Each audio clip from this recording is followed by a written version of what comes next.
here. Yes. Well, we did get a good heavy rain the other day. So, I heard that and I'm very thankful for that. well, we are too. And then the mountains got a lot of snow, which is really good. That's a bonus. That way it won't all run off at once. Exactly. Yeah, I checked in and in my home area, Grand Terrace, there was no flooding, so that was good. Yeah, I'm All gonna say good it. rain. Yeah. Morning, John Teal. How are you? Oh, just fine, just fine. Good, good. And then I Ed, was- I see. Oh, go Yeah. ahead, John. Go ahead, John. I was hearing the man who reads off birthdays. Is his last name Jackson? Johnson?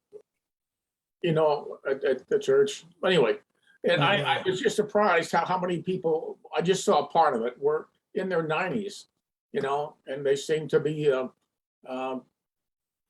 know, vibrant.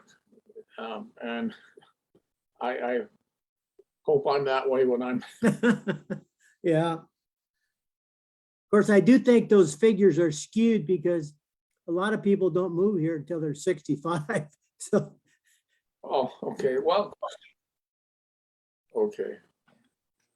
anyway.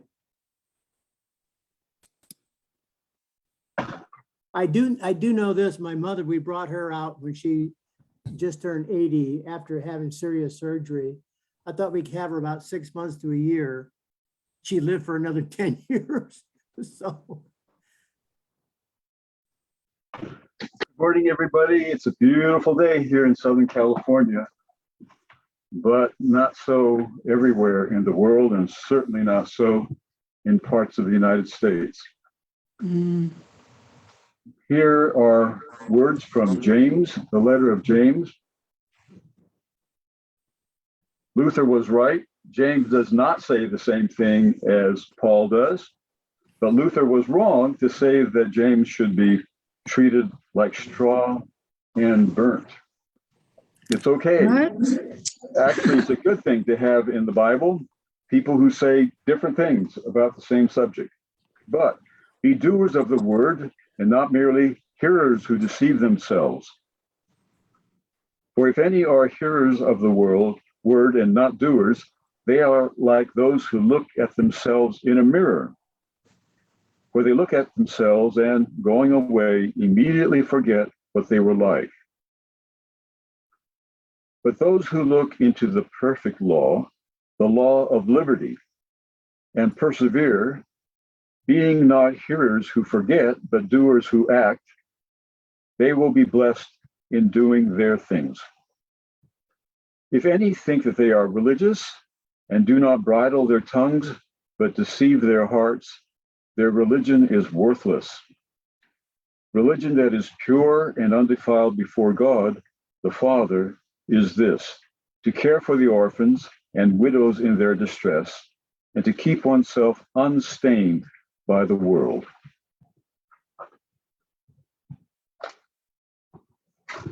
So let's begin with prayer.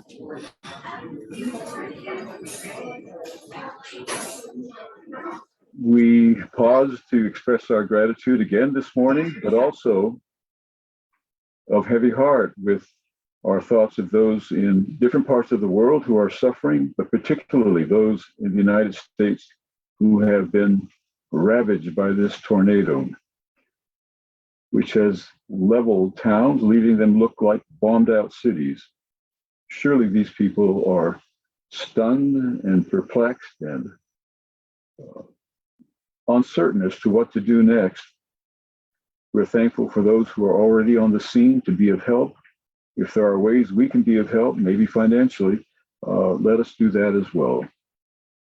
Now, we're also thankful for Norma and restoreachild and Ed Turner, and we look forward to hearing from them today. In Christ's name, amen. Well, thank you, everybody, for being here, and thank you to Norma for being here. You were with us just about a year ago, I think. Yes. And we want to catch up with what's been going on in your life and in the life of Restore a Child in the last year. So let's sort of begin with a survey, a review of what happened to you and to Restore a Child in 2002-1, beginning in January. You know, 2020, although, you know, during the pandemic, but it was the most successful year in 23 years.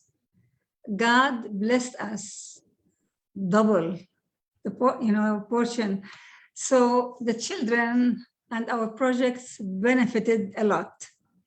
But then in 2021, we saw quite drastic decrease in donations. And it has been tough on me. Although I trust God, I say I trust God, but I was worried. What is happening? I couldn't even raise even 50% of what we raised the years before. So, but in my heart, I knew God always provides, but I didn't know how. Until just this month, two of my friends called and they each one said, I'm willing to give a matching offer up to $100,000 each of them. So together, $200,000 in 1 month, which took me 1 year to raise. And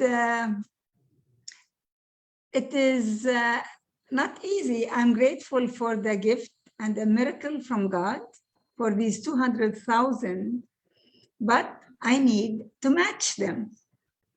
So this is my challenge now, is to match the $200,000. I did really raise $150,000. We still need $50,000 more in the next 2 weeks or less. Oh, so I thought maybe you had a couple of $100,000 left to go. You have only $50,000 Yes. left to go.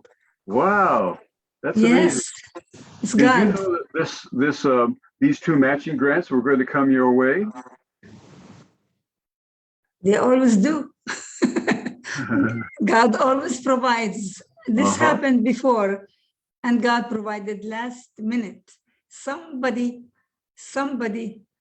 will fill in. How, who, when, I don't know. That's amazing. So how will that affect your budget for next year? Well, you never know, because I'm hoping another friend might give us also another $100,000 next year. So we should be okay. And also, 2 years ago, we had only $250,000 for, what do you call it? Like for my English. All right. For emergency. Oh, okay. For emergency fund. Mm.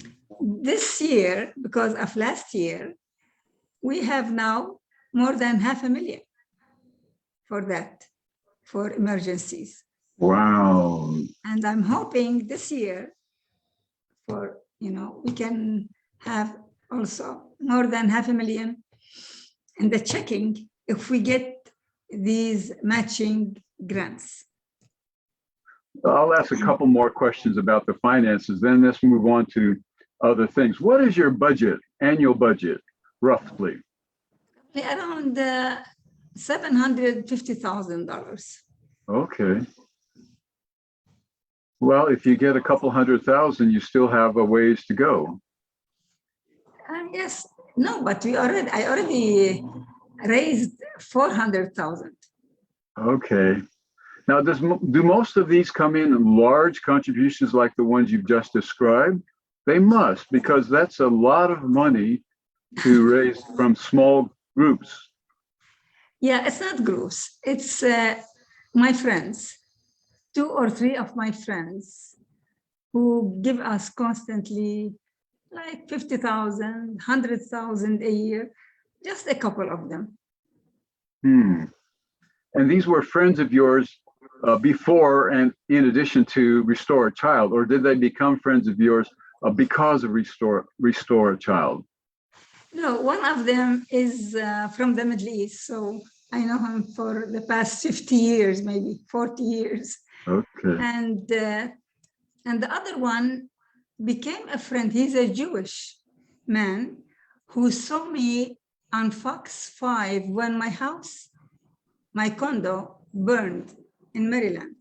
I lost all my, all my ministry, everything. I lost all my stuff, everything. The whole apartment was completely gone because my neighbor, I was not even in Maryland. I was in Ethiopia.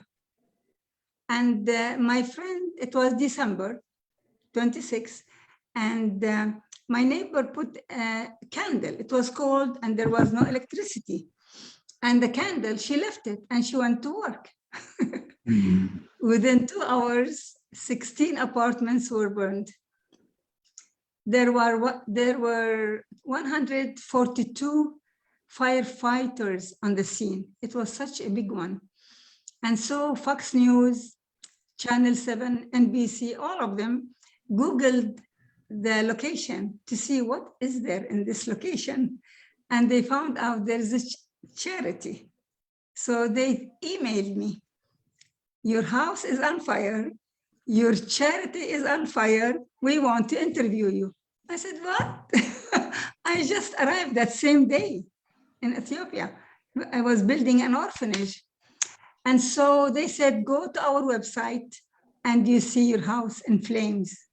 So I went to their website and it was, just devastating. My computer's flying from the windows and my stuff. I cried. When I got cancer, I didn't cry. But this time I said, I'm here to help orphans. And then this what happened, homeless. And I become homeless. But God meant it for good.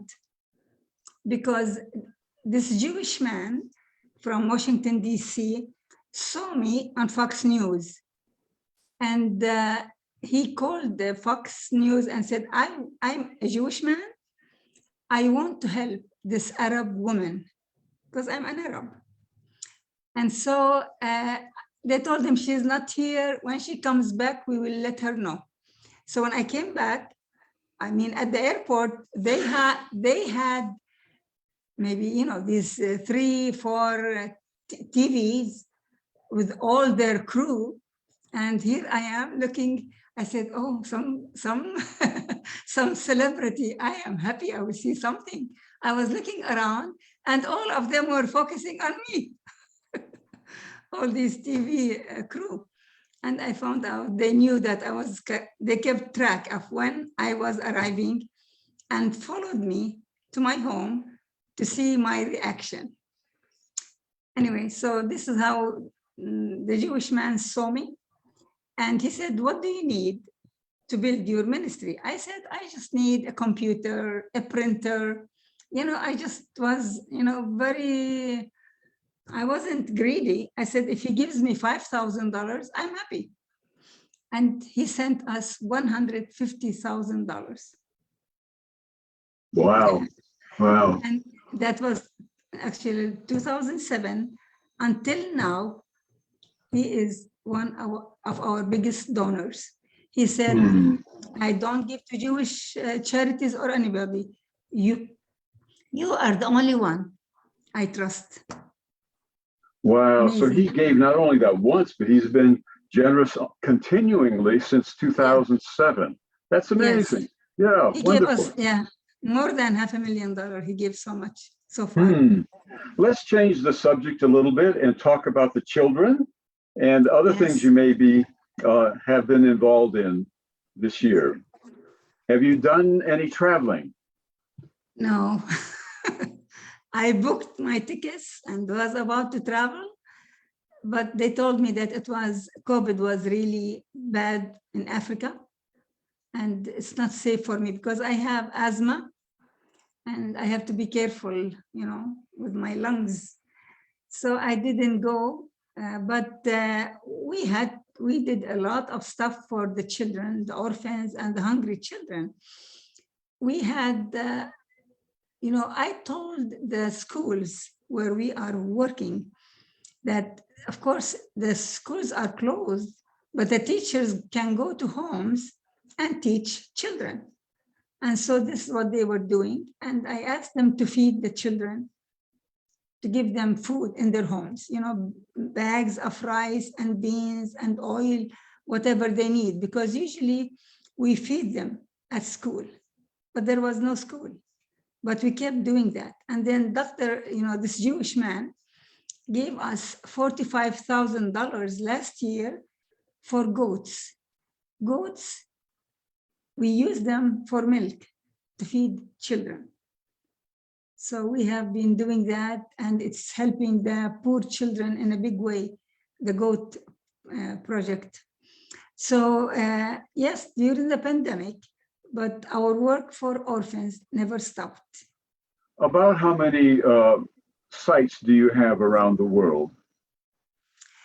We have 14 projects in 11 countries, but they are not all orphanages. Mostly are schools, because even in 2010, when I was in Ethiopia, I met with World Vision President and Save the Children President and other, NGOs. And I wanted to work with them. And they told me, we don't do orphanages anymore because of the abuse. And so what they do is they take care of orphans in their community. Excuse me.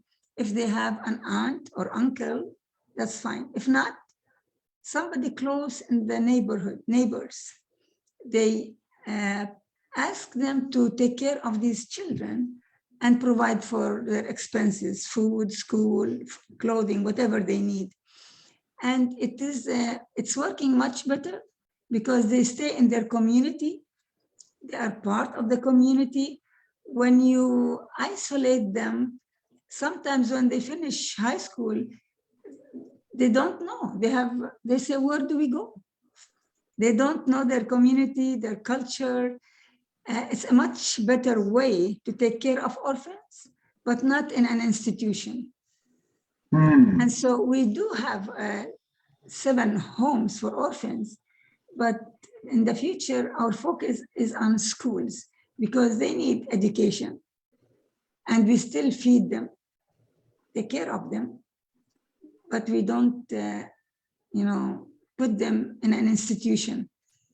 That's interesting. So there are 2 issues there I hear. One of them is that if they go to an orphanage, it removes them so severely from their communities that they really have a hard time reintegrating. That's one issue. Yes. The other issue that you mentioned is the matter of them being abused. What's that all about? Oh my, yes, it is. I have not exactly witnessed it, but in Ethiopia, after we build the orphanage, I go there 2-3 times a year because I was excited about Ethiopia. And then I went to the orphanage, and there are 2 sections, one for the boys and one for the girls. And the girls were safe. I had no problem with that, but I wanted to check on the boys. I went there and I noticed that one boy, 13 years old, was under the blanket, but he had bare shoulders. So I knew he's naked. So I took the blanket and threw it. He didn't expect that. And he had another boy, 5 years old, next to him, naked. I see. I see. Yeah. So it's Although not. they have Go ahead. I said, even if there was a mother, I told them then, you cannot let them sleep alone. Somebody adult should sleep with them. Uh-huh, uh-huh. So I thought maybe it was that the children were being abused by the caretakers, but that's not such No, about, not always. that's not the issue, that sometimes young people living together With move in little kids. directions that are not ideal. Yeah, okay. All right, what else did you do this year? Oh, by the This way, first year, of all, do you have any yes. sites in the United States? We do help the Navajo. You know, I used to do for 13 years, I did Washington, D.C. in a big way. I worked, but I couldn't continue overseas and, you know, in my own backyard. But even I got an award from Brinklow Church. It's an African-American Adventist church, 3,000 members.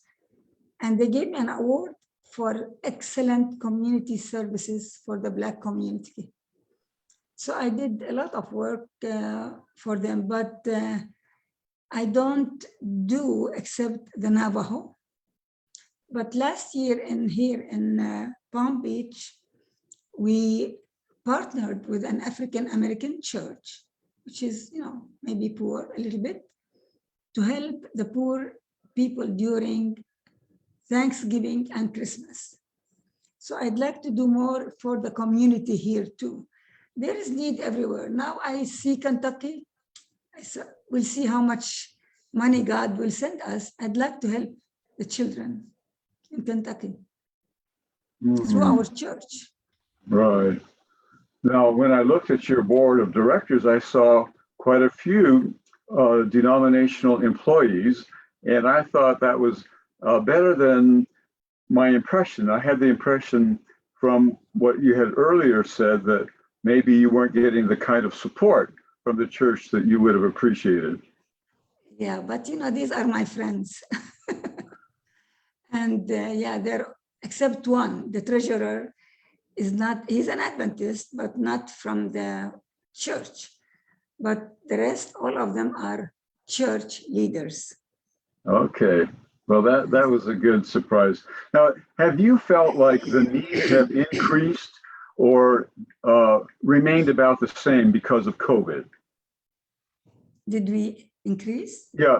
Have you found that there are more needy children because of COVID-19, or has it been pretty steady in the numbers of youngsters that need help? No, I think there is a big increase because of the death of parents. And many of them, even from before, they're still struggling with AIDS, you know, HIV AIDS, the orphans there. 10 years, 20 years later, they're still struggling with the orphans.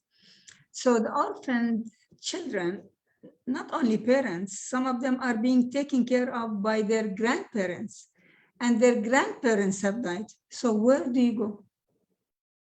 There is a big need here in the US too. And I just I wish I could help more here in the US. Okay. Now, do you keep in touch with these people by Zoom? With Zoom and with through the phone, WhatsApp, and you know, messengers, emails. We talk all the time. Okay. Now, you not only raised money and helped the children, but you did something unusual in addition to that this year. Which one? You became a movie star. Oh. Somebody made me a movie star. Yeah, well, excuse me. Dr. William Johnson's book on my life was produced as a film by La Sierra University Film Department. So yes, there's a film on my life. And also we have yesterday, Pacific Press printed my book in Spanish. And we have translated it into Korean, and it will be printed in Korean. we also have a children's book. It's an amazing book that was written and illustrated by a young lady that I didn't even know, but she's an artist. And it's beautiful. It was printed by the Pacific Press and the North California Conference. They ordered 1,000 copies. The General Conference ordered, and I just haven't had the chance to contact everybody yet because it just happened. But I'm hoping we can distribute 15,000 copies everywhere. Wow, that's very good. Now, how did this movie come about? Well, I think Ed, I had contacted, Rodney Vance, Mhm. but also Ed knows Rodney Vance, Okay. and he told him about our work, Mhm. and he read the story. I sent him the book. He was very impressed and wanted to do a film on the book, on my Okay. life. Mhm. Yes. It was- Well, we're going to see the film here in just a moment. Is there something more you would like to say before we see the movie? there is time. We can talk later if you want. Okay. Yeah. I think we'll show that now. Maybe I'll ask Ed. Is there something you would like to add, Ed? No, I think that, this past year has had its challenges due to COVID and all that, but it's really been a good year. I think the 3 points that Norma just mentioned, the publishing in 2019 of her autobiography by our mutual friend of this group, Bill Johnson, and then what Rodney put together over last year on the film, which by the way is going to be entered into a couple of film festivals. And then the publication by Pacific Press, and just released this last week, of this children's book from orphan to missionary. And, it's a beautiful little piece that kids will love, which means the families will be looking at it. Those are going to be 3 opportunities going forward, I think, in terms of the stuff that I pay attention to, which is called marketing and communication. Mm-hmm. It sounds like much of your development work is with people who are giving immediately rather than planning for restore a child in their wills, or do you have some of both of that going on? We have planned giving, but the majority of what we do is more in terms of immediacy. But if you look on the website, you'll see, or any of the marketing materials that come out, that we do have opportunities for people to put us in their will. As a matter of fact, we just got some donation, I think this week, Norma, from somebody that had put us in their will, passed away, and we got the donation from that. Hmm. So David, just go ahead, Norma. also, yeah, we had 3 people already who had put us in their will and they died the last 2 years. One lady, I don't even know. Excuse me. She was not a donor, and she gave us $40,000 in her will. I have no idea who she is. It's amazing how people are. And then there are people who called me and said, we want to make sure your address is correct because we want to add you to our will. So there are people who are thinking about us. Wow, that's encouraging because it guarantees the future Yes. and not just the immediate present. So let me make sure I understand. Your immediate challenge is to raise $50,000. Is that correct? If we raise $500,000, I'll be happy. I know, but you'd be even happy if you raised $1 million. Yeah. But the immediate challenge in the next couple of weeks is 50,000. Is that right? Yes. Yes. Okay. All right. So is there anything else you'd like to say before we turn to the movie? Yeah, we're talking about the future. One thing, we believe in sustainability. And so we have started maybe 10 years ago in planting fruit trees. in like 5, 6 countries. And now these fruit trees are producing a lot of fruits that they can feed the children and the community, but also they can sell to generate income. We have 1,000 in Argentina, 1,000 fruit trees in Tanzania, 1,000 in Haiti. And we are, it's from this Jewish man. He wants to use his 100,000 for goats, to feed children, for fruit trees, because it's food for the future. And then also to build solar farms for the medical clinic that we are building now in Tanzania for the Maasai people. Yeah, I'd I'm just glad like you to made. say, Go ahead. David, one of the things that we emphasize is education. And you change a child's life, that means you change a community. You change a community, you change a country. So that's really kind of the emphasis that we have, and all of that involves a lot of sustainability programs, fruit trees, goats, teaching children, especially over in Indonesia, a certain, a trade. Some of them we've actually gotten through the university. Oh yeah, 70 graduated. Yeah, so I guess 70 is it, Norma? Yeah. Yeah, 70 graduated But from it's just not university. putting kids in an orphanage. It's more than that. Well, I've learned several new things. One of them is the outsourcing, I'll say, of the orphans back to the villages. I did not realize that was going on. Also, all these trees, that one is new to me as well. And then did I hear solar farms? Is that right?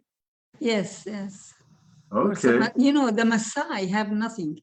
They have no water, they have no electricity, so we are going to build like a little village for them, where there will be, of course, the school, we already have it done, but we are building a dormitory, and we're building the health clinic, because they had no access to health. If they get sick, they die. It's sad. And so I'm happy, because when I was in Loma Linda last month, I visited Dr. Hart. Dr. Hart is a good friend, and we worked together for many years. And he had told me before, if you have a guest house, where it's clean and doctors can stay, and good food, and a clinic, we can send you some doctors. So I reminded him that we are building a clinic, we're building the guest house. So, and we have good food, clean food. So I need him to start next year to send us medical doctors. Okay, that's yet another aspect. So you're moving into new and different endeavors. That's very good. Well, let's take a break now. It's early, but let's take a break now. And during the break, I'll have an opportunity to set up the movie, and then we'll come back and watch that. And then if we want to, we can comment some after that. So it's about, let's say it's 11:05. It's not quite, but let's just say that. And let's reconvene at 11:15 California time. Okay? Thank you very much, Norma.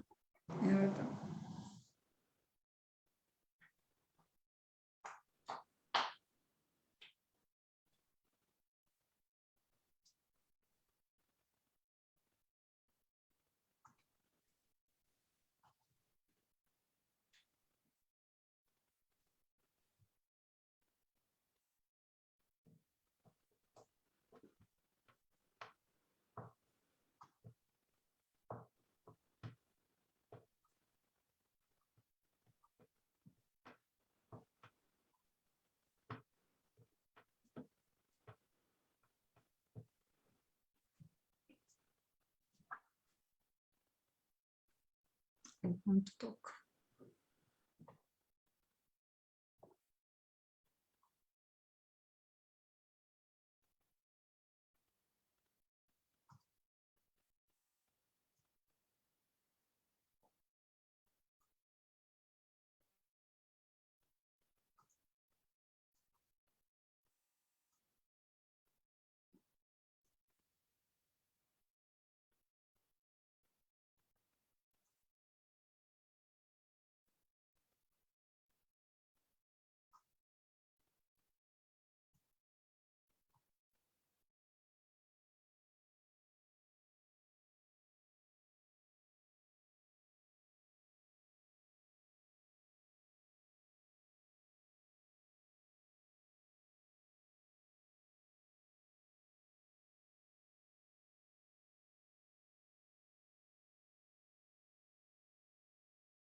Don't forget to turn the recording on.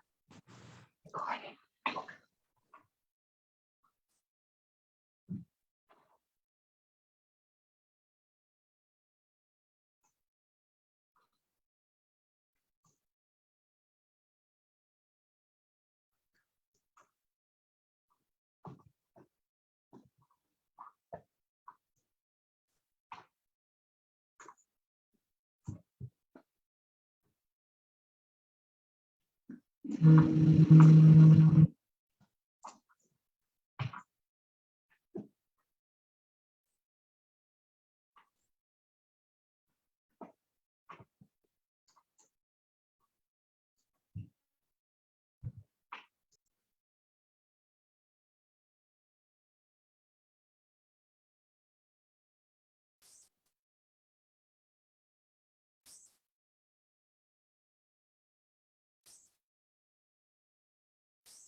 Forrest, Horace needs to be Yes, called. David. okay, I need, let's see. I'm not sure who is the host now. Bronwyn is. Okay,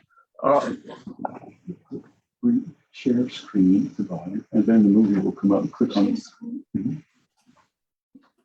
I'm going to have, I stepped out to get the movie, which means I'm no longer the host. So Bronwyn, who is the host, needs to turn it on. I'll go with her just a second. Yeah, and she's just trying to find out how to do it. I think I did it. I did it. Which one is the movie?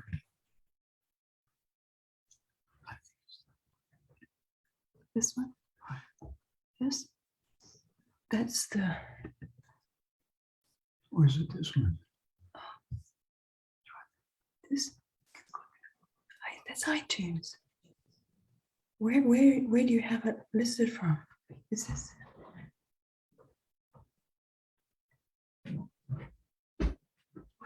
Where did you pull it? Where did you pull the movie from?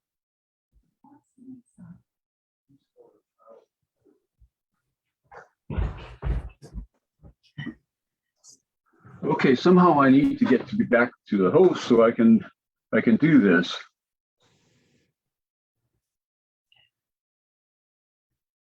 David, I think if you go up into the corner, let's see.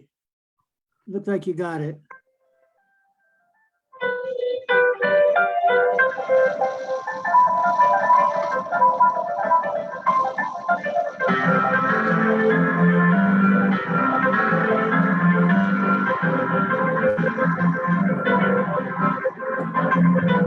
I can't do it. You might say that's just. You want to sit here and watch it?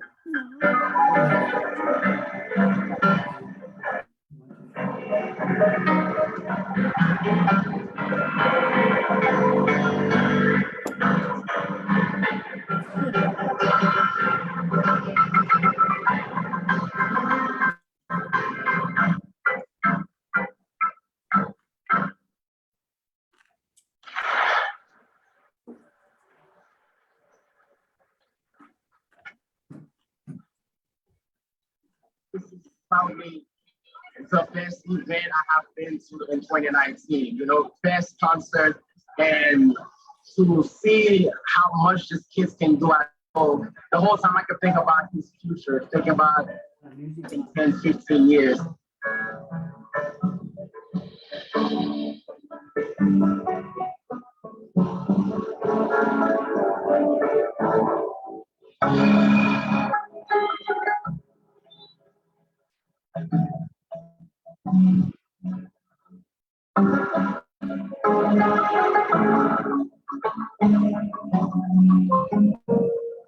There are in the world between 150 million to 200 million orphans around the world. And, you know, we've got to do something for them. And we can, especially those starving children. 5 million children die every year because lack of food. And we cannot allow this to happen. This is the story of Norma.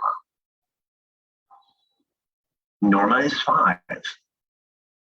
Norma sleeps on the floor close to her 4 sisters and her mother. They live in a house that has only one small room. As she wakes up, Norma brushes the dust off her shoulders. Norma sees her mother kneeling on the ground. Her mother is praying that her next baby is a boy. Norma would like a baby brother. Norma wonders why her daddy is never home. Norma wonders why her mother has to work all night to earn money for food. Norma wonders many things.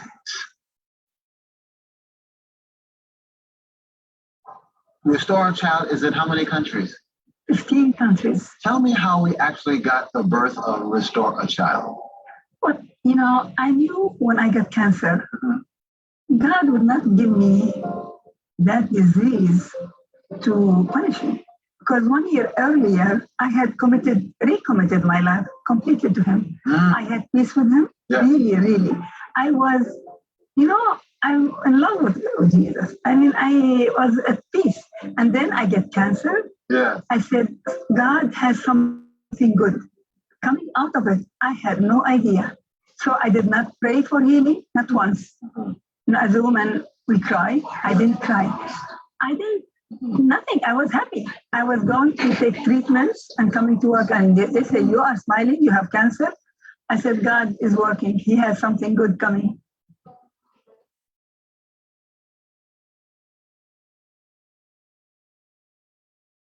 As tight as I can. I hold on to the cloth on my mother's back. My mother holds me up with one hand. With the other hand, she holds a bag. Water plays with the sand. We stop. Why do we stop? The sun is hot on my head. My mother puts down the bag. My mother puts me down beside the bag. I let go of the cloth from the bag. The sand burns my legs. My mother is crying. My mother crying. My mother walks away. Where are you going? I cry for her to come back. She does not hear me. She is gone. I am 2 years old. My name is Grace. I wait for my mother to come back. She does not come back. The sun is hot on my head. I wait. Where can I go? I hear footsteps. I turn to see. The footsteps belong to men I do not know. They pick me up. I wiggle and squirm and do my best to escape. It will be okay, they say. They are not my mother. My mother is gone. I ride in a car. The car is hot, but it is not like the hot of the sun on my head. The car takes me to a place where women try to pick me up. I scream.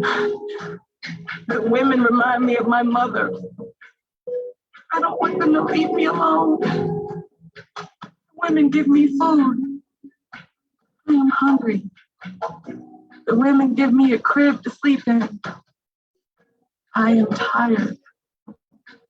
I am 2 years old. My name is Grace.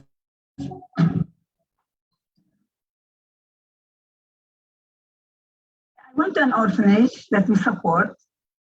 When I was there, I saw this little girl by herself sitting in the garden.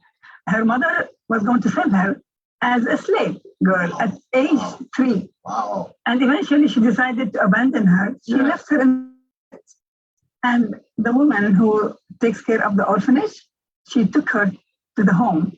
And she said, next week I'll take her back to find her mother. I said, you don't take her anywhere. You keep her, we are responsible for her.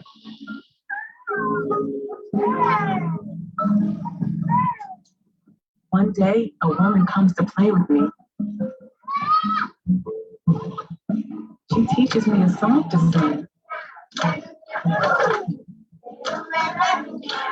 Her name is Norma.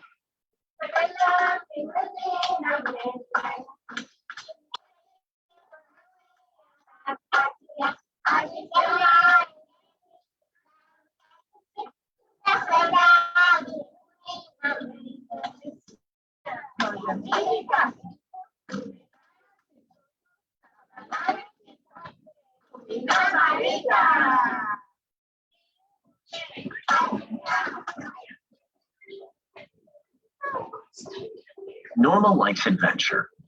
The room where she lives with her mother and her sisters is on top of a hill. Just next to the hill is a giant stone amphitheater that was built by people who lived here a very long time ago. Those people were called Romans. But Norma doesn't live in Rome. Norma lives in a city called Amman. It is the capital city of a country called Jordan. The people who live here are called Arabs. Norma is an Arab. A very long time ago, this place was part of a giant empire called Rome. And the people who built the amphitheater were Romans. Isn't it interesting how things change?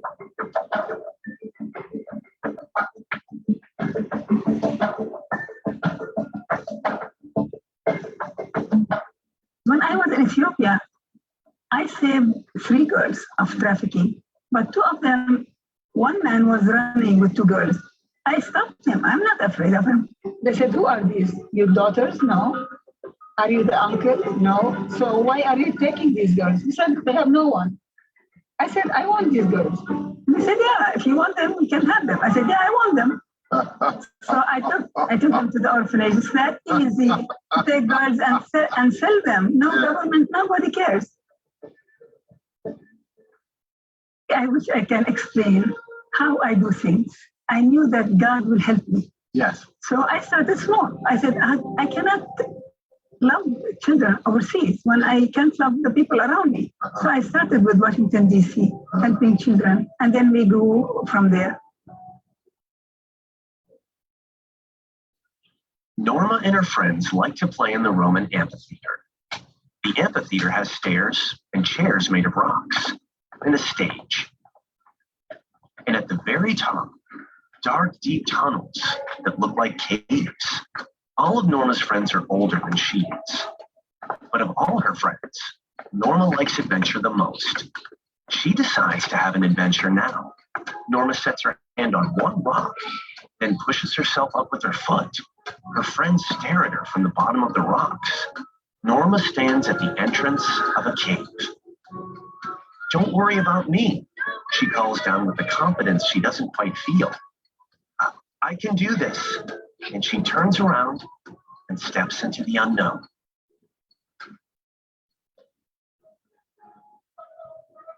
Silence swallows me. Emptiness surrounds me.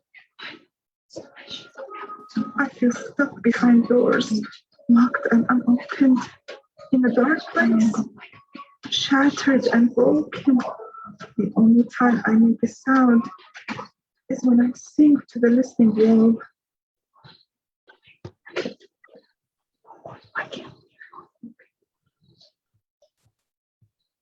Norma takes me to the place where the water plays with the sand.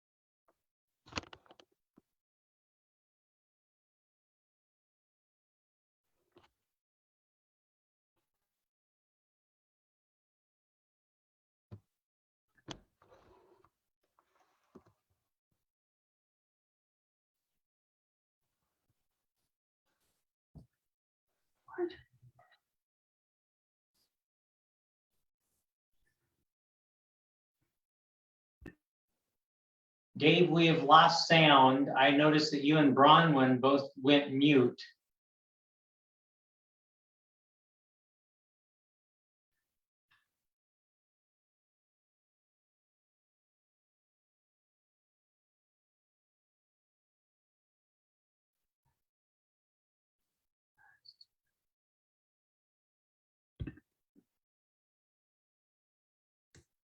What?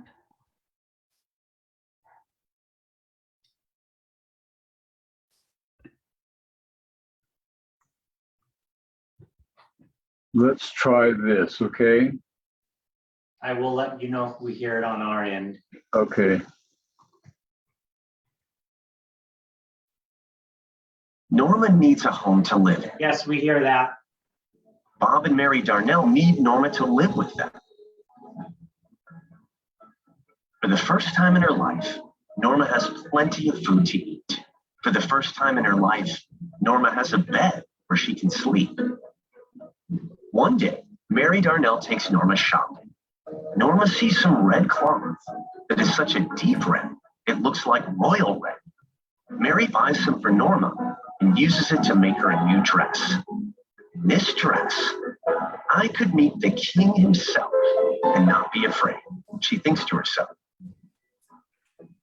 One day, Mary Darnell plops a great big recipe book in front of Norma. "What will you cook?" she asks. At first, it feels hard to follow a recipe, but she keeps practicing until it feels easy. Now the food she makes almost always tastes good. Bob and Mary Darnell make sure Norma goes to school every day, even on the days she doesn't want to. "School teaches you to live free, independent," they tell her.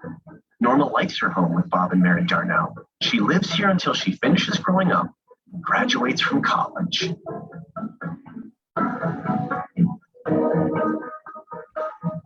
Food, water, nakedness, strangeness, homelessness. It's exactly the same areas. How can we not afford to care for these kids? Then he says, go and teach. That's why we are very big on education, because education gives dignity to people and gives them a future. And we do help, to 2,000 children to go to school. And rather than just give kids fish, as they say, we want to give them the tools to fish so that they can get their own fish. And so I think our philosophy is unique from the self-sustainability standpoint, where we give them an education that will allow them to care for themselves. So we starting a vocational training school where we will be teaching them industrial art like carpentry, welding, engine mechanics, agriculture, so they can have, support themselves, have tools to make money and survive them and their families.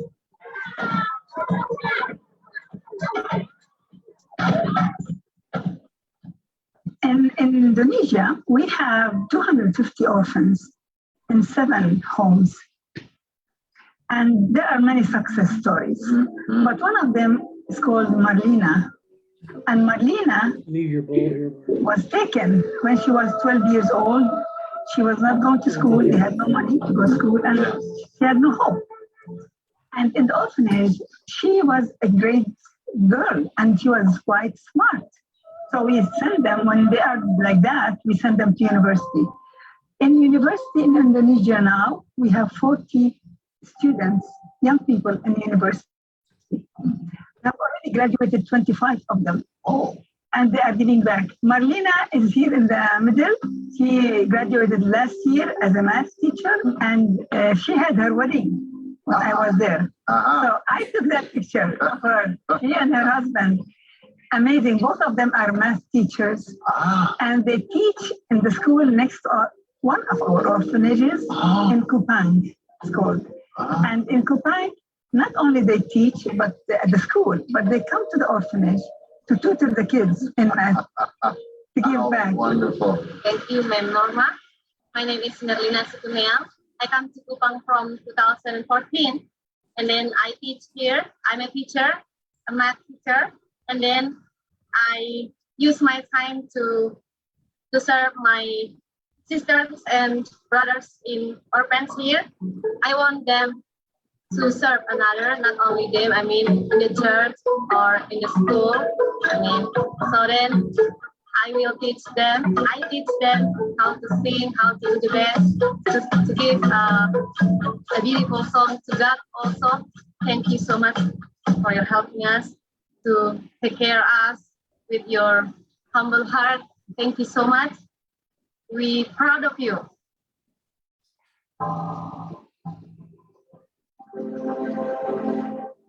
Overseas, sometimes girls are not given a chance. The boys are important. And so, equality, fairness, God loves both boys and girls. So we try to focus on girls, but we do help boys too. But I like to give them education because the girls are the mothers of the future. And if they are to raise a generation and train their children, they need to have some kind of education so that we have a better generation in the future. After going to school, Norma gets a job helping Mr. Gandor. Mr. Gandor likes airplanes. King Hussein, the king of Jordan, wants airplanes to fly between Jordan and other faraway countries. Mr. Gandor is the only person in Jordan who knows how to fly an airplane that can fly so far. So King Hussein asked Mr. Gandor to start an airline and teach other people how to fly the planes. Mr. Gandor does what the king asked him to do and starts Royal Jordanian Airlines. Working for Mr. Gandor makes Norma dream of faraway places she has never seen. One day, King Hussein comes to visit Mr. Gandor. As he passes the desk where Norma sits, he stops. He says hello to Norma. Norma feels trapped inside a dream.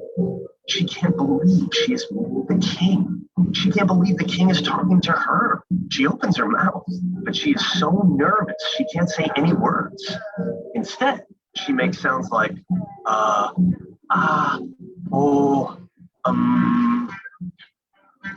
The king smiles at her. The king and Mr. Gandor start a school to teach people how to fly airplanes. Most of the students are men, but Norma and another woman named Salwa also want to learn to fly. School is hard. Salwa and Norma must learn a lot of math because you have to know math to fly a plane. The test is hard because you don't want to crash an airplane just because you don't know something. The test is so hard that many students who take it don't pass. But Salwa and Norma study hard and help each other learn. Salwa and Norma are the first two women in the whole country of Jordan to pass the test. Norma realizes that by helping someone else, she helps herself. Passing the test makes Norma happy, but it also makes her nervous. She is nervous because she knows what comes next.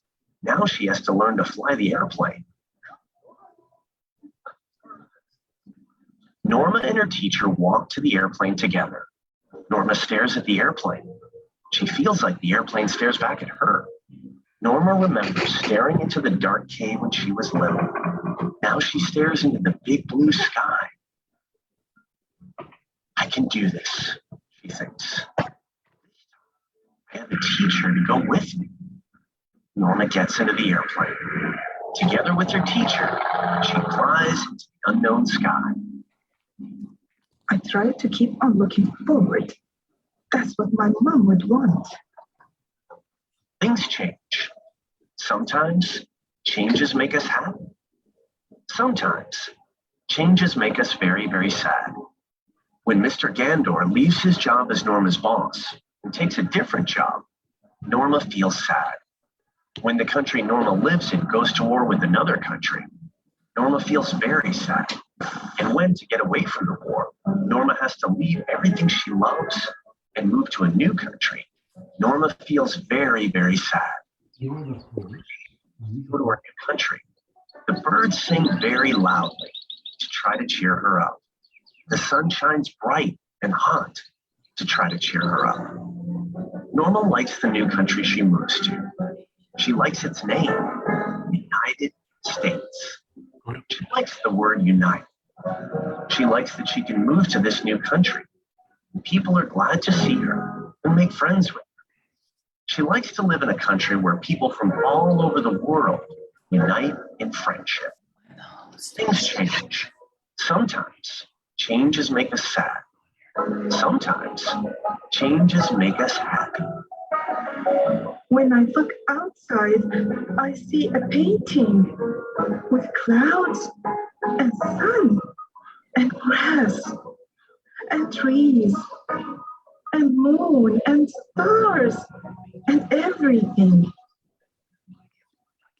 In the Bible, there is a verse very powerful, Proverbs 31:8. It says in Arabic that we ought to speak for those who cannot speak for themselves. But in Arabic, it doesn't say that. It says speak in the case of every orphan. He was sick, said the bottle of pills.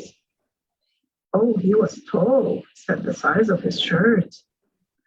He liked to draw, said the notebook and pen. Oh, he was so loud, said the card on his desk. Only for a time, said the empty bed. Orphans are very important to God. He said, I'm father of the fatherless, is God in his holy habitation. And in James 1:27, it says, religion that God, our Father, accepts as pure and faultless is this, to look after orphans and widows in their distress. My life is a journey of tears and pain and hurt. To make others happy, I smile even when my heart is breaking. Don't worry about it. One day it will end. What hope do they have if we leave them on the streets? What option? I mean, they are on the streets, targets to terrorists and abuse and crime. There is no hope. Yeah. There's no hope. You know, poverty creates this low self-esteem with children, low aspirations. They have nothing to live for. But when you sponsor them, when you take care of them, then they have dreams and they have worth, self-worth and dignity, and they do much better. So It is a must that we take care of children, poor and orphans. We love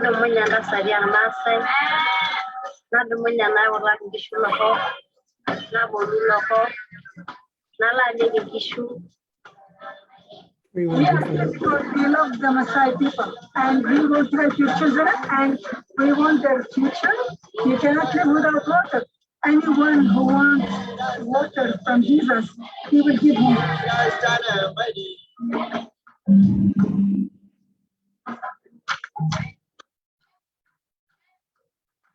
I love kids and I take my calling very seriously.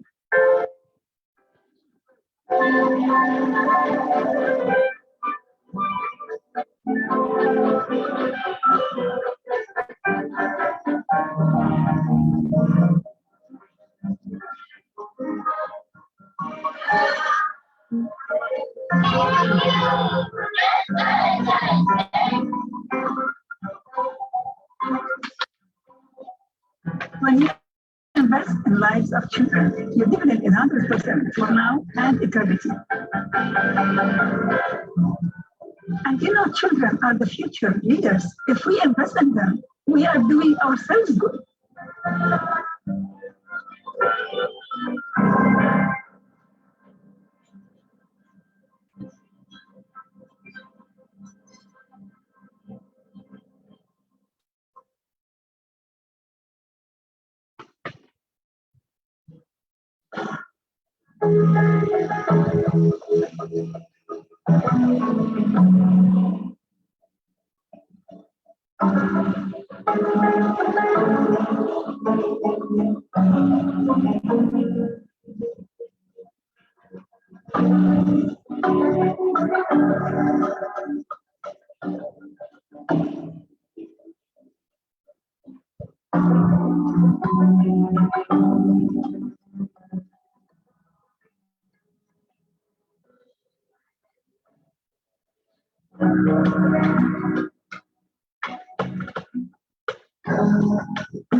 Forrest, can you hear me?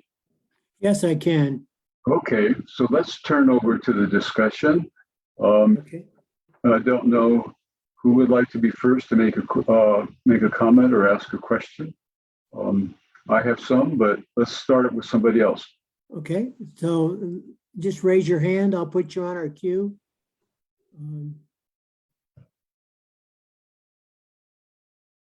I'm not seeing anything right now, David, so why don't you go Okay. ahead? Well, I guess first of all, Norma, is there something you would like to say after having seen the movie again? Well, it could be better once on a big screen in a movie theater. No, that's fine about the film. But you know, you sent us links in the email that you sent yesterday. Yes. And one of them was, the title was Children, the Hidden Pandemic 2021. Children are the pandemic, but they are hidden. And then below it says, a joint report of COVID-19 associated orphanhood and a strategy for action. And this is done by CDC, USAID, the World Bank, World Health Organization, University of Oxford in England, UCL, Imperial College London, and University of Cape Town and Harvard University. They worked on producing this document, and in it, it says that here in the US, because of the pandemic, there were 1.5 million children orphaned by COVID-19. And, it says also that, these kids lose their parents or their grandparents, and they have nothing. So USA is in, children in the USA are in great need. I would love to help, but the US is quite expensive, and our small ministry does not have the resources to reach them.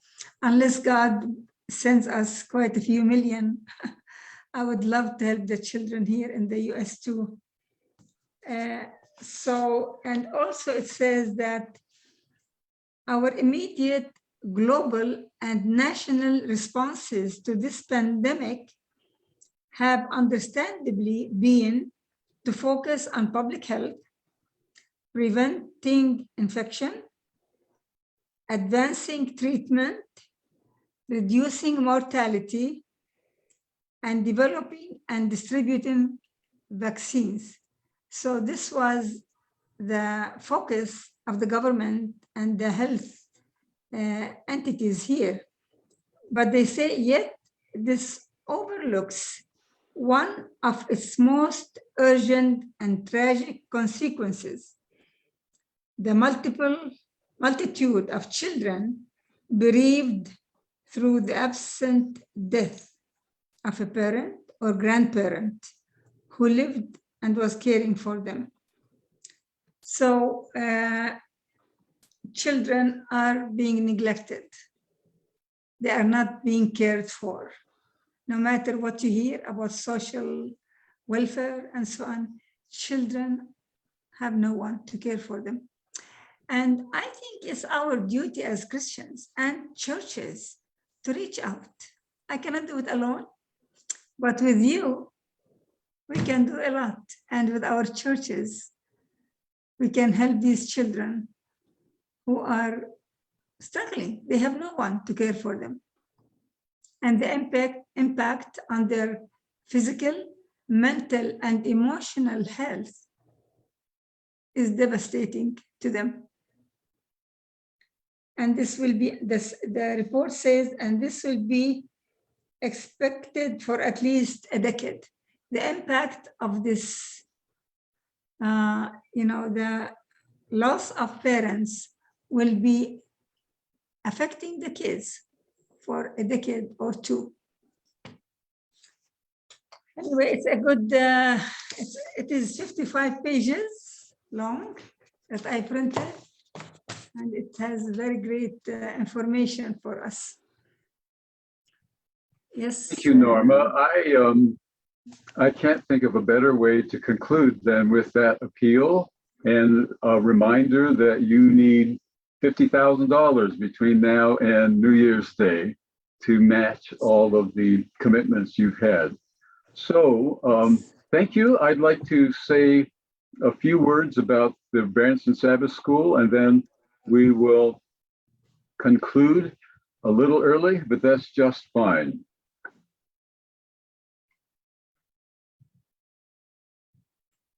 We want to continue the Branson legacy in three ways, as you have heard me say.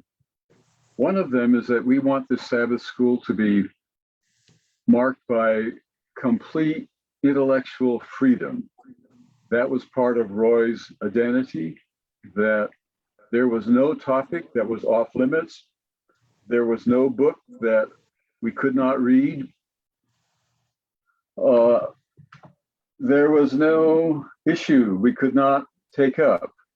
Now I'm talking about decent things. There are indecent books and so forth, but I'm talking about decent things. So one of the characteristics of Roy's legacy is that kind of open intellectual freedom. And we want to continue that. Another one, though, is his joyfulness. He had a brush with severe unhappiness early in his life, and he was determined not to have that again. And also, I think quite naturally, he was an upbeat person. And it was very important to him that the mood of the Sabbath school be positive, be cheerful, be encouraging. Sometimes he said, I want our Sabbath school to be the happy Sabbath school. And I think that that's part of the legacy we want to continue. We don't want to come to Sabbath school and leave more discouraged about ourselves or the church or the world or whatever. So that's our legacy, to try to be cheerful about all these things, even as we talk about difficult things. The third thing that marked Roy's legacy, I think, was the kind of unshakable commitment or loyalty to the church. I don't know of anyone who had been more treated more difficultly by the church than he had been. Yet he was never bitter about that. He just kept coming back again and again, and there was never any doubt that he was an Adventist. He was going to be an Adventist, and nobody was going to persuade him otherwise. And when he saw things going in directions that he did not particularly favor, his view was one that I keep repeating. That is, there are different kinds of Adventism. We don't have to be corralled or in some way fenced in by forms of Adventism we find unattractive. Neither do we have to try to persuade everybody else to see things as we do, but we can think of Adventism as having different schools of thought, as do other communities of faith, and that we represent one of those, and we represent one of those happily. So it's those three things that I think of, that is, one, intellectual freedom, and two, a kind of buoyancy of spirit, and three, loyalty to the denomination. We have our quarrels with the church, but they are always lovers' quarrels. They are not the quarrels that people who are at odds with each other have. So I think we've achieved that this year for the most part. We met 52 times. As I look back on the year, I think we did well 49 times. I think there were 3 times we fell short. And on one of those occasions, I said to myself, I don't know why we're doing this. It seems to me that if we have to end up Sabbath school this way, I'd rather not do it. And it had to do with the issue of women. And somehow, I don't think it was the assigned topic, but somehow the conversation drifted in the direction of how the church should treat women. And I sat here and I listened to things I had heard decades before. In fact, I helped Dr. Olson, who was then a former president of Loma University, to publish a book on the role of women in the church. He had written this book about the role of women in the church. He couldn't find anybody to publish it. So he came to me, and I was working out in the Center for Christian Bioethics, and he wondered if the center would be willing to publish the book. And I thought, well, that's not really down the specialty of a bioethics center. On the other hand, the role of women in medicine is a very important issue. So I said yes, plus it was a good book and it needed to be published. So it was published. My point is that was decades ago.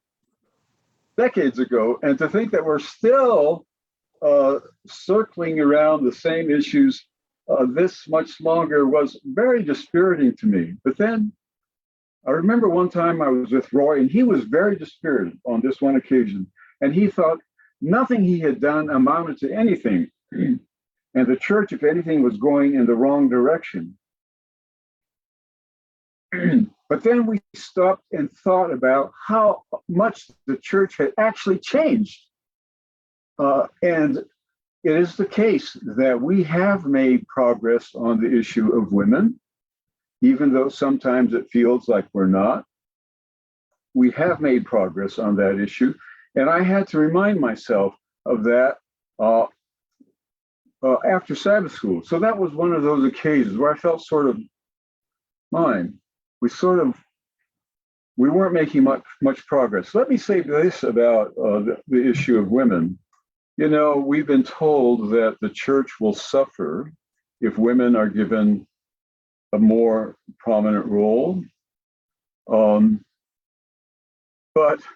the very part of the world where women have been put into positions of leadership in new and different ways, positive ways, the tithe keeps going up. There's been no loss of tithe.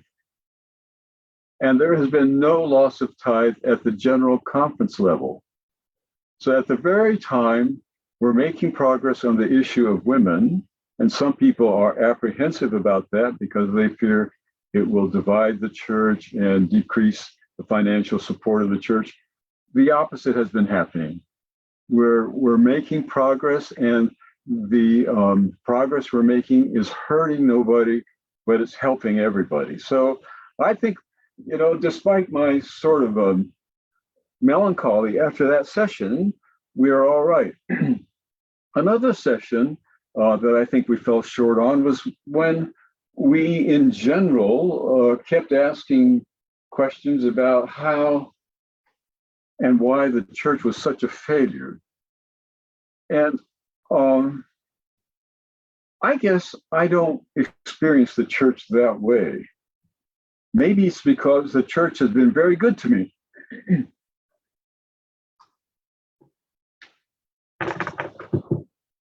I think the first job I had for the church was when I was 10 years old. And I got a job watering the plants around the church in Honolulu. And I was too young even to drive the lawnmower, but I got this job. I've been working for the church for 65 years. And I have had difficult days, and I have taken some losses, but I have received enormous support from the church, even though I have spoken out on many issues over the decades. And let me just tell you some of these things, because we hear such negative news sometimes. One time I came into a lecture room on campus because I was going to give a lecture on some issue to medical students, and I was next up to bat. And in came the lawyer, chief lawyer of the university. Now, in a place that hires somewhere between 15 and 20,000 people, that's how many work at Loma Linda, that's a lot of people. One has to have a number of lawyers to take care of the problems that will inevitably come up in that sort of setting.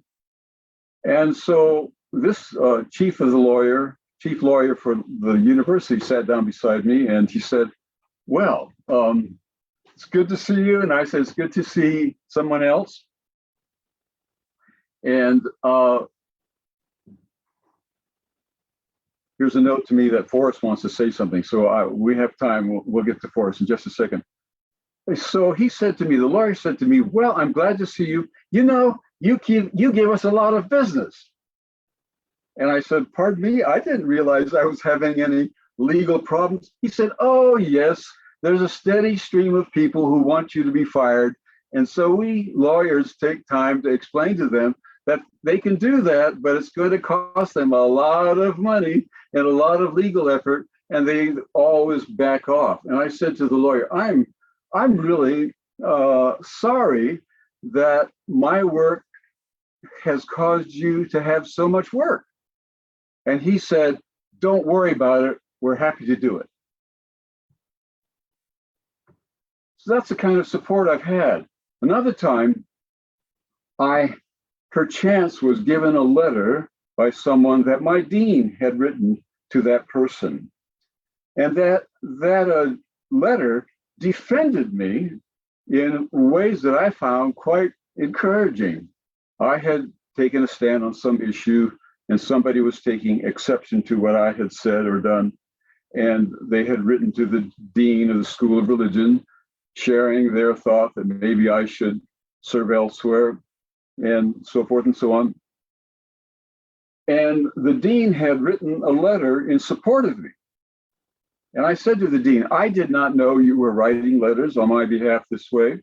And I'm sorry that part of your job is to have to write letters to people who are not happy with what I've been doing. Same answer. Don't worry about it. It's my job to provide you protection. You just keep speaking out. So that's the kind of how I've been treated by the church. It's been marvelous. Another occasion, the president of the university and I were discussing something back and forth, and he just came out of it. He said, we know you speak up for the marginalized people, and we're supporting you on that. So the legal department, this leadership of the School of Religion, the leadership of the university have all been very supportive of me. I do know that 2 general conference presidents tried to get me fired. I do know that. Okay, I don't have too much rancor about that, because if I had had an opportunity, I would have fired them. If they want to fire me, I can understand that, because I would fire them. There's nothing personal about any of this. I just have different priorities and would have had different policies. So if someone is a general conference president, feels like I should serve somewhere else, I don't lie awake at nights worrying about it, because I'm sure there's someplace I can serve. But I'm also happy that I have an administration and a legal department and a dean of the School of Religion that makes sure that even the general conference president can't fire me. Why am I telling you this? Because my experience with the church has been positive. And we hear so much sometimes about the church that isn't positive, that I really would like to say that. Then there was a third occasion, and it concerned the Desmond Ford issue. And I felt like we fell short of our ideals on that. And I'd like to comment a little bit. One of the things that I did afterwards is I wrote to Dr. Brunsma and I said, I knew Dr. Hamill in the years he lived at Loma Linda before he died. And I never once heard him express any regret about anything he had done at Glacier View. And I understand from your report that you took that to be the case. And I said to him, I looked up his book, Pilgrimage, in chapter 16 in his book, Pilgrimage, is about Glacier View. And I read through that and I didn't see anything of the sort. And I want to say that to you as well. Dr. Brunsma, in good faith, reported that Dr. Hamill regretted what Dr. Hamill had done at Glacier View. I cannot say that Dr. Hamill never said that. What I can say is that I knew him and I never heard him say anything of the sort, though I did hear him say, I regret that I did this or didn't do that on some other occasions. So, and I think I really have a hard time when people suggest that someone who doesn't speak up on their behalf is cowardly or deceitful or whatever. If somebody tells me, if someone says to me, Dave, I am a cowardly, deceitful person. If someone tells me that, I'm inclined to say, okay, I'll take that because you told me that's what kind of a person you are. But, I think it's pretty special to be able to say that somebody else is cowardly, deceitful. Scripture says that we can look on the outward appearance, but we can't look on the heart. Sometimes, and I like to pick it up here, just gather this, make my point, and let me try to explain why some people came home from Glacier View utterly perplexed. I sometimes hear this question: did anything supernatural happen in heaven on October 22, 1844? Well, how can one answer that question? I watched somebody on a television or Facebook or YouTube series be asked that question, and it was Dr. William Johnson, the author of the book about Norma. And Dr. Johnson he turned slowly away and he looked into the far distance and didn't say anything. And he came back and he looked at the interviewer and he said very softly, "I don't know how to answer that question." Why? I don't know why he said that, but I can give a couple of reasons why I would have given the same answer. One of them is nothing supernatural happens in heaven. Nothing is supernatural to God, and heaven is where God is. So by definition, if it happens in heaven, it's natural and not supernatural. Second point, think of the stars. When one looks up at the sky, it looks as though we're looking at the star where the star now is. We're not. We're looking at where the star used to be, and the light is now approaching us, which is to say, there's a big difference in time between us and whatever's up there. Many millions of years. And to be clear about this, Eastern Standard Time is not the same as heavenly time. In fact, I don't know how far away you think heaven is, but it's millions of miles away, depending upon what you think about heaven, but it's many miles away. If something happened on Earth on October 22, 1844, it happened in heaven millions of years before. Nothing can happen on Earth synchrometrically with what's happening in heaven. So it's, the investigative judgment would have begun before anyone was born. Now, this is, when you look at it and think about it, you ponder, why are people debating this issue? And why are they dividing families? Why are they dividing churches? Why are they dividing whole denominations over something that is inherently perplexing? I can understand why in the 19th century people looked up at the stars and they thought the stars were right there, or they thought about what happened and they presumed that it happened in heaven at the same time, even though heaven and earth are not on the same time, and even though the Bible says 1,000 years are like a day to God and so forth, and a day is like 1,000 years. We can be generous about that, but we need to be mindful that debating what happened in heaven on October 22, 1844, our time, is a discussion that has a premise that is not persuasive. Okay, now I'd like to end up, though, not on that note. I'd like to end up with Hiram Edson in the field, and he looks up, he sees something in heaven, and whatever he sees is conditioned by his cultural background, and he gets a message. What's that message?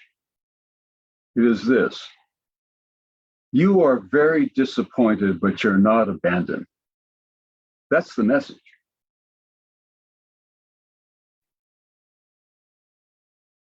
Those people had had a greater disappointment than we can imagine, and they felt abandoned.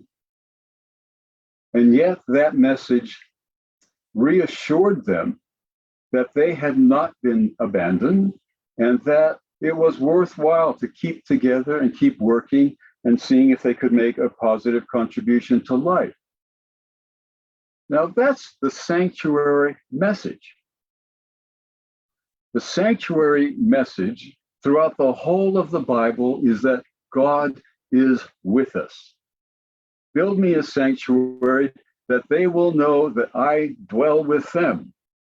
John says, the word was made flesh and sanctuary among us. That's the word, tabernacled.